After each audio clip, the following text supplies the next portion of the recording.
सभी विद्यार्थियों का हिंदी ज्ञान दर्शन यूट्यूब चैनल में स्वागत है। मैं Shrimati Supriya Kumari, Hindi lecturer government senior secondary school. आज विद्यार्थियों कक्षा 12 के हिंदी साहित्य के संक्षिप्त इतिहास में अपन सब द्विवेदी युग के प्रमुख कवियों के बारे में जानकारी प्राप्त करेंगे। द्विवेदी युग के प्रमुख कवि इस प्रकार हैं कि मैथिली शरण गुप्त हैं, अयोध्या सिंह उपाध्याय हैं, व राय देवी प्रसाद। द्विवेदी युग, इस युग को जागरण सुधार काल भी कहते हैं। इस काल के पथ प्रदर्शक आचार्य महावीर प्रसाद द्विवेदी जी के नाम पर इस युग को द्विवेदी युग कहा गया। 1858 के विद्रोह के पश्चात महारानी विक्टोरिया के सहृदयतापूर्ण घोषणा पत्र में भारतीयों की कुछ आशा जगाई। बाद में वे आशाएं खरी नहीं उतरी। इनके फलस्वरूप जनता में असंतोष, क्षोभ की आग भड़कती चली गई। आर्थिक दृष्टि से भी अंग्रेजों की नीति भारत के लिए अहितकर थी। यहाँ के से कच्चा माल ब्रिटेन जाता था और वहाँ से देश का धन निरंतर बाहर जाने के से भारत गरीब होता गया। इस कारण असंतोष फैल रहा था। पूरे भारत में आंदोलन होने लगे। देश को गोपाल चंद्र गोखले अंडरलाइन कीजिएगा, बालकृष्ण तिलक जैसे नेता मिले। भारतीय युग में जहां भारत की दुर्दशा का दुख प्रकट करके चुप रह गए, वहीं द्विवेदी कालीन कवि मनीषियों ने देश की दुर्दशा के चित्रण के साथ साथ देशवासियों को स्वतंत्रता प्राप्ति की प्रेरणा दी। देखो इसमें ये जो है, देश को गोपाल चंद्र गोखले तथा बालकृष्ण तिलक जैसे नेता मिले, इसको अंडरलाइन करो। भारतीय युग जो अपन ने पहले पढ़ा, अब अपन पढ़ रहे हैं द्विवेदी युग, यानी भारतीय युग में जहाँ भारत की दुर्दशा जैसे नाटक लिखे गए थे, उसमें उस भारत की दुख को प्रकट करके चुप रह गई। लेकिन द्विवेदी काल में कुछ कवि और मनीषियों ने देश की दुर्दशा के चित्रण के साथ साथ देशवासियों की स्वतंत्रता प्राप्ति की प्रेरणा दी। इसके प्रमुख कवि इस प्रकार हैं। नंबर 1, नाथूराम शर्मा शंकर। इनका जन्म है वो होता है 1859 और मृत्यु होती है 1932। इनका जन्म है वो हरदुआगंज जिला अलीगढ़ में हुआ। ये हिंदी, उर्दू, फारसी, संस्कृत के अच्छे ज्ञाता थे, यानी कई भाषाओं के ज्ञाता थे।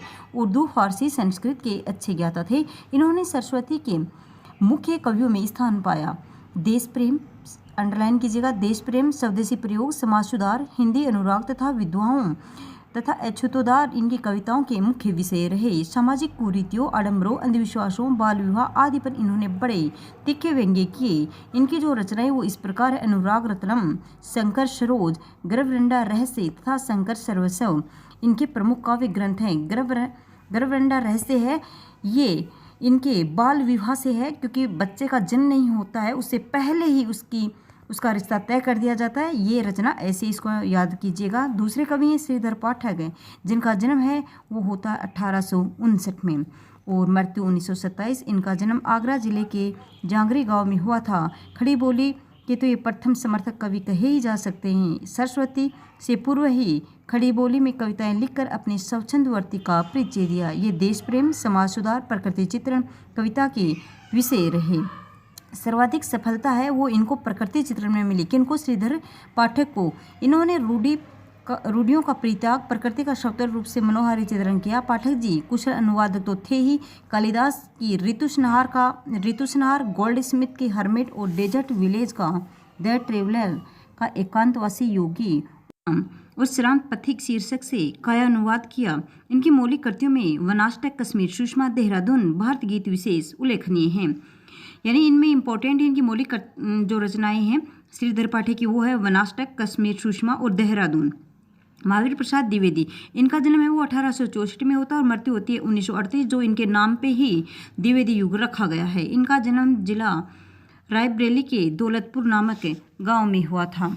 इन्होंने रेलवे में नौकरी की, किंतु अधिकारियों के साथ कहा सुनी होने पर नौकरी से त्यागपत्र दे दिया और 1903 में सरस्वती पत्रिका के संपादक बने और 1920 तक रहे। परिश्रम और लगन से ये कार्य करते रहे। सरस्वती संपादक के रूप में इन्होंने हिंदी भाषा और साहित्य के उत्थान के लिए जो कार्य किया वो स्मरणीय है। कवि, आलोचक, निबंधकार, अनुवादक, संपादकचार्य थे। इनके मौलिक गद्य और पद्य ग्रंथों की संख्या लगभग 80 मानी गई है। गद्य लेखन के क्षेत्र में इन्हें विशेष सफलता मिली। काव्य मंजूषा, सुमन, काव्य कुंज, अबला विलाप, मौलिक पद्य हैं। गंगा लहरी, ऋतु तरंगिणी, कुमार संभवसार, ये इनकी तीनों अनुदित रचनाएं हैं। द्विवेदी जी की उल्लेखनीय रचनाएं हैं। इनकी कविता सहज, सरल और प्राय उद्देश्यपूर्ण होती थी। यानी महावीर प्रसाद द्विवेदी हैं, ये इम्पोर्टेंट हैं क्योंकि इनके नाम पे इनका इस युग का नामकरण हुआ। तो इनका जन्म 1864 में और इनकी जो पत्रिका वो सरस्वती। अगले कवि हैं अयोध्या सिंह उपाध्याय हरिओद। इनका जन्म होता है 1865 में, मृत्यु 1947। द्विवेदी के प्रख्यात कवि होने के साथ साथ ये उपन्यासकार, आलोचक, इतिहासकार भी थे। इनका जन्म निजामाबाद जिला आजमगढ़ में हुआ। 1923 में सरकारी नौकरी से अवकाश ग्रहण कर शेष जीवन साहित्य के क्षेत्र में व्यतीत करते हैं। अपना साहित्य सेवा को समर्पित कर दिया। इनका काव्य ग्रंथों में प्रिय प्रवास 1914, पर्दे पर सोन 24, चुपते चौबते चोखे चौपदे 1932, बोलचाल, रस कलश तथा वैदेही वनवास।